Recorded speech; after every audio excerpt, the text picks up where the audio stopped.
Hello everyone, welcome to this channel world trip with PRM. मेरा नाम है प्रियंका। चलिए स्टार्ट करते हैं वोकैबुलरी प्रैक्टिस। हमारा आज का पहला शब्द है, पहला वर्ड है रिपैट्रिएशन। Repatriation, REPATRIATION। रिपैट्रिएशन एक नाउन है जिसका अर्थ होता है स्वदेश वापसी। स्वदेश वापसी, ठीक है, स्वदेश वापसी। जैसे एग्जाम्पल में देखते हैं इसको कैसे हम यूज़ कर सकते हैं। He never argued for forced repatriation. He never argued for forced repatriation. उन्होंने कभी भी जबरन स्वदेश वापसी के लिए तर्क नहीं दिया। उन्होंने कभी भी जबरन स्वदेश वापसी के लिए आर्ग्यू नहीं किया। तो स्वदेश वापसी को हम इंग्लिश में क्या कहेंगे? Repatriation. Next word is shackle. Shackle, shackle SHACKLE। Shackle एक वर्ब है, एक क्रिया है। ये शब्द एक क्रिया की तरह प्रयोग होता है जिसका अर्थ होता है किसी को हथकड़ी लगाना, किसी को हथकड़ी या बेड़ी डालना या किसी चीज़ को बांधना, ठीक है। लेकिन किस तरीके से, जब हम इसे सेंटेंस में यूज़ करेंगे तो आपको समझ में आएगा कि किस तरह, क्या मीनिंग दे रहा है। The trade unions are shackled by the law. The trade unions are shackled by the law, जिसका अर्थ है ट्रेड यूनियन जो है कानून की बेड़ियों में जकड़ी हुई है। मतलब जैसे एक होता है ना रोकथाम, एक तरह से आप समझ सकते हैं। बांधना मतलब एक रूल रेगुलेशन के अंडर रहना। Next one is detain. Detain, DETAIN। Detain, detain एक वर्ब है जिसका अर्थ होता है पकड़ना या रखना, या मानो हिरासत में हो। किसी को पकड़ना, किसी को हिरासत में लेना, तो उसे हम कहते हैं डिटेन, ठीक है। I won't detain you and spoil your fun. I won't detain you and spoil your fun. मैं तुम्हें हिरासत में नहीं लूँगा और तुम्हारा मज़ा ख़राब नहीं करूँगा। मतलब मैं तुमको रोकूँगा नहीं, तुम्हें पकड़ूँगा नहीं, ठीक है। तो उसे हम यहाँ पर यूज़ करेंगे डिटेन। नेक्स्ट है हमारा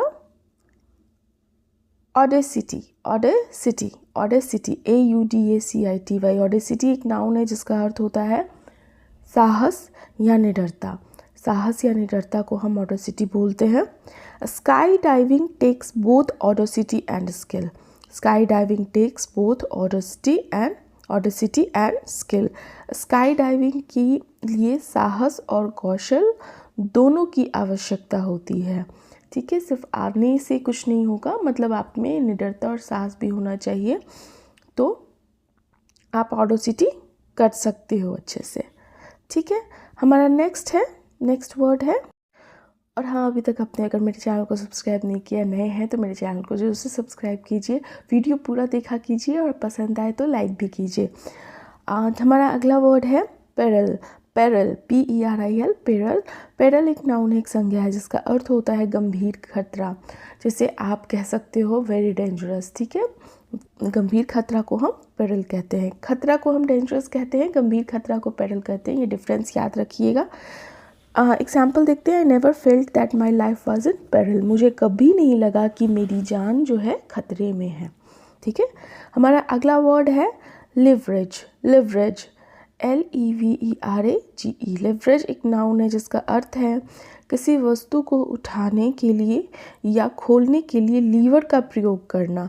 जब हम कोई भारी वस्तु उठाते हैं, ठीक है, तो वहाँ पर एक मशीन की तरह यूज़ किया जाता है उठाने के लिए उस भारी सामान को, तो उस चीज़ को हम लीवर बोलते हैं। तो अगर ये चीज़ है तो ऑब्वियसली नाउन होगा। एग्जाम्पल में देखते हैं सेंटेंस में। We will have to use leverage to move this huge rock.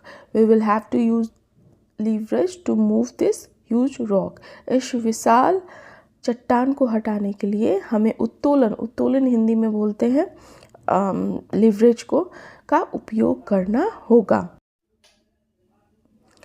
Next है हमारा मेस्मराइज। MESMARIZE। मेस्मराइज एक वर्ब है जिसका अर्थ होता है मंत्रमुग्ध या सम्मोहित कर लेना, किसी को मंत्रमुग्ध कर लेना या सम्मोहित कर लेने को हम कहते हैं mesmerize। मतलब कि आपकी एक्टिविटी, आपके पर्सनालिटी या किसी भी वजह से सामने वाले बहुत ज़्यादा होता है ना, बहुत अच्छा प्लेजर फील करें, अच्छा फील करें, मंत्रमुग्ध हो जाए, तो उसको कहते हैं mesmerize। या किसी सिचुएशन को भी कह सकते हैं, किसी इन्वायरमेंट, एम्बियंस, कुछ भी, ठीक है, तो उसको हम mesmerize कहते हैं, मंत्रमुग्ध या सम्मोहित कर लेने वाला चीज़। तो the first time I saw Diana I was mesmerized by her beauty। The first time I saw Diana I was mesmerized by her beauty। जब मैंने पहली बार डायना को देखा तो मैं उसकी सुंदरता से मंत्रमुग्ध हो गया। Next word is dazzling। dazzling, DAZZLING। dazzling एक एडजेक्टिव है, विशेषण है, जिसका अर्थ है चौंधिया देने वाला, ठीक है। कोई dazzling मतलब dazzled हो गई, तो dazzled हो गया मतलब dazzling है ये, चौंधिया देने वाले को हम dazzling बोलते हैं, इसका इंग्लिश होता है। The evening was crowned by her dazzling performance. The evening was crowned by her dazzling performance मतलब शाम को उनकी शानदार प्रस्तुत से समा बांध दिया गया। उन्होंने बहुत ही अच्छा प्रदर्शन किया, ठीक है, प्रस्तुति की, और जिसकी वजह से कहते हैं ना कि इतना अच्छा किया कि चौंधिया गया। उस तरह से आप इस शब्द का प्रयोग कर सकते हो। हमारा अगला वर्ड है enthusiasm। enthusiasm, ENTHUSIASM। enthusiasm जो होता है एक नाउन है जिसका अर्थ होता है बहुत ज़्यादा खुशी, उमंग, उत्साह। तो बहुत ज़्यादा खुशी, उमंग, उत्साह को हम इंग्लिश में enthusiasm बोलते हैं। प्रोनाउंसिएशन पे ध्यान दीजिएगा। सेंटेंस में कैसे इसका यूज़ कर सकते हैं वो देखते हैं। Reading is one of her many enthusiasm। Reading is one of her many enthusiasm। पढ़ना जो है उसकी कई उत्साहों में से एक है, मतलब जब वो पढ़ता है या पढ़ती है तो वो बहुत ज़्यादा खुशी, बहुत ज़्यादा उमंग की फीलिंग उसको आती है, या फील करता है या करती है। तो वहाँ पर हम enthusiasm वर्ड का मीनिंग हुआ उमंग और उत्साह, बहुत ज़्यादा खुशी। So thank you for watching. इस तरह के शब्द मैं डेली लाती रहूँगी। अगर अभी तक आपने मेरे चैनल को सब्सक्राइब नहीं किया तो ज़रूर से मेरे चैनल को सब्सक्राइब कीजिए। किसी तरह का कोई कमेंट हो या कुछ आप कहना चाहते हो तो ज़रूर कमेंट बॉक्स में ड्रॉप कीजिए और लाइक कीजिए, पूरा वीडियो देखिए।